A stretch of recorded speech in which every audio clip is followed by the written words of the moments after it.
Hi everybody, I'm Bill Whittle, and this is The Firewall.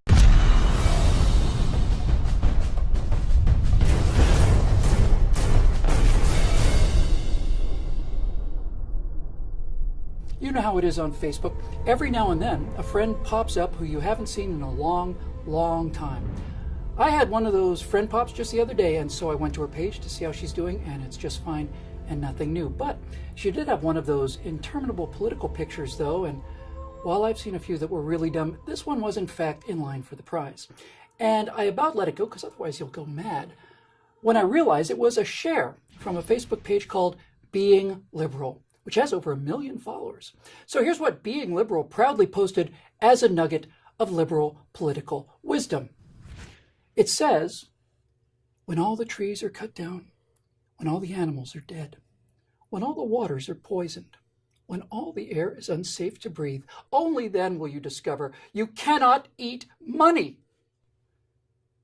You know, I'm sorry, I just have to take a swing at this. First the jab, then the uppercut. Let's start with the point of this poster. I hate to break this to you, you blindingly stupid young thing, but even before I saw this picture, I already knew that you can't eat money.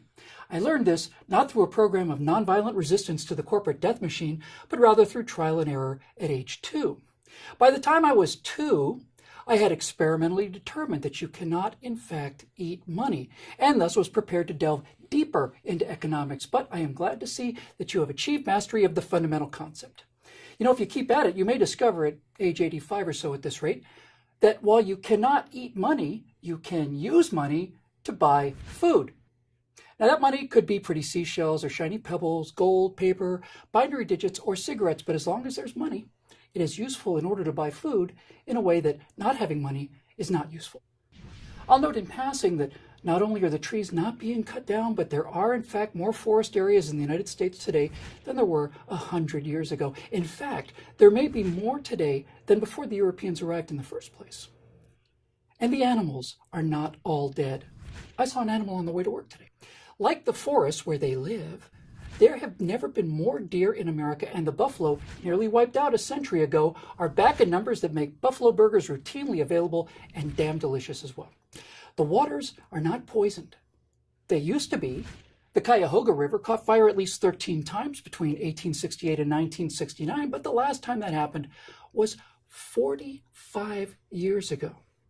It and the rest of the nation's waterways are far cleaner today. You'd have an excellent point with that sign if you were, your own grandmother. Likewise for the air. All those belching smokestacks, it's all very 20th century. The air is much cleaner here in America than it used to be. It's cleaner in all the places where we value money. Capitalist countries, Leftist countries, the kind of place that you people like so much, are indeed filthy. China's air pollution is so bad that it makes up 1/3 of the air pollution in San Francisco. But that's because the left values the state over the individual, and the Chinese state wants the money from a manufacturing economy, and the Chinese individual, as usual for the last 5,000 years, can just go pound sand. Now, to the bigger point, namely, you people over at Being Liberal, and all the rest of you who call yourself liberals, are not liberals. This isn't liberalism. This isn't even leftism. It's infantilism. It's the philosophy of children, because that's what you are. I know you feel very brave holding up that sign, speaking truth to power. You have no right to feel brave, because the risk of anything happening to you with that sign here in America is. Now, on the other hand, you see this guy? That is an individual risking his life to fight the armies of socialism. He's a hero, and you're not. That took courage. What you're doing doesn't take any courage at all. Like everyone else on the left, you want something, in this case, moral superiority, but you don't want to pay for it, so you just take it. See how easy it is? You people who call yourself liberals are not liberals. None of you are. You know who is a liberal? This guy. He's a liberal. We're going to use the image of this dead white male to represent the other dead white males who were, in fact, actual liberals. They were called liberals because they believed in liberty, which meant and still means simply the freedom to be left alone. The man on the right wanted people to be left alone. He believed in private property, strict limits on the power of government, freedom of speech, private ownership of weapons, and was the founder of the Democratic Party, the woman on the left, wants the government to take care of her health care, birth control, housing, food, and transportation. She's a collectivist who hates private property, wants to expand the government into every aspect, not just her life, but yours as well. Believes in speech codes and political correctness, wants guns taken away from honest American citizens, and is the inheritor of the Democratic Party. The man on the right spent a lifetime of study, debate, and reflection trying to determine the nature of man, his history of rare success and frequent failures, and with his fellows spent a lifetime trying to devise a realistic formula for the pursuit of happiness.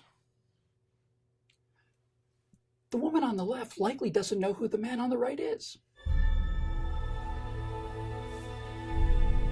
Please subscribe to our YouTube channel and be sure to visit us at truthrevolt.org. And to keep these messages coming, please consider making a donation by clicking here.